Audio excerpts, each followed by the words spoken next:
नमस्कार बंधुरा तोमरा सबाई केमन आछो। आशा करी तोमरा सबाई खूब भालो आछो। आमिओ खूब भालो आछि।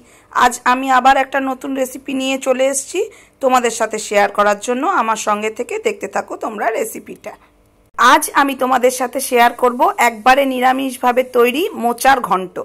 मोचार घंट करार जोन्नो प्रथमे मोचाटाके खूब सुंदर करे छाड़िये निচ্ছি। देखो এইভাবে করে আমি প্রথমে ছাড়িয়ে নিচ্ছি, তারপরে এর থেকে তার ডাঁটগুলোকে ফেলে দিয়ে সুন্দর করে কুচিয়ে নিয়েছি। কুচিয়ে নেওয়ার পরে খুব ভালো করে সেদ্ধ করে নিয়েছি, কারণ মোচা তৈরি করতে কিন্তু মোচাটাকে সেদ্ধ করে নিতে লাগে। মোচার মধ্যে আলু দেব, তাই আলু কেটে নিয়েছি।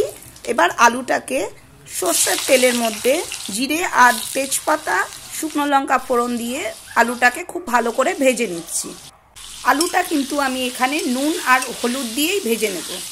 আলুটা লাল করে ভেজে নেওয়া হয়ে গেলে সেদ্ধ করা মোচাটা আলুর মধ্যে দিয়ে দেব।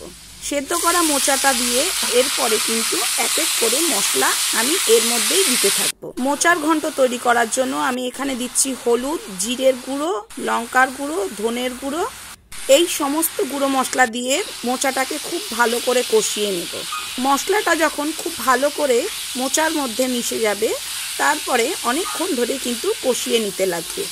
খুব ভালো করে মোচাটা কষানো হয়ে গেলে এর মধ্যে দিয়ে দেব 1 চামচ চিনি, ঘি আর গরম মশলা। দেখো আমার এখানে কিন্তু মোচাটা খুব সুন্দরভাবে তৈরি হয়ে গেছে। কতটা মোচা ছিল সেটা মজে কতটুকুনি হয়ে গেছে। এরপরেই আমি এর মধ্যে দিয়ে দেব ঘি আর গরম মশলা। তাহলেই কিন্তু একদম তৈরি আমার মোচার ঘন্ট।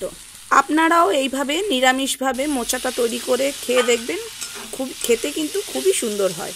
আমার কিন্তু এখানে মোচার ঘন্টটা একদম রেডি। ভিডিওটা ভালো লাগলে একটা লাইক, কমেন্টস আর শেয়ার করে দেবেন।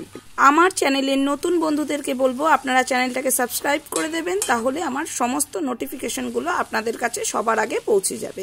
আজ তাহলে এই পর্যন্তই। Bye bye.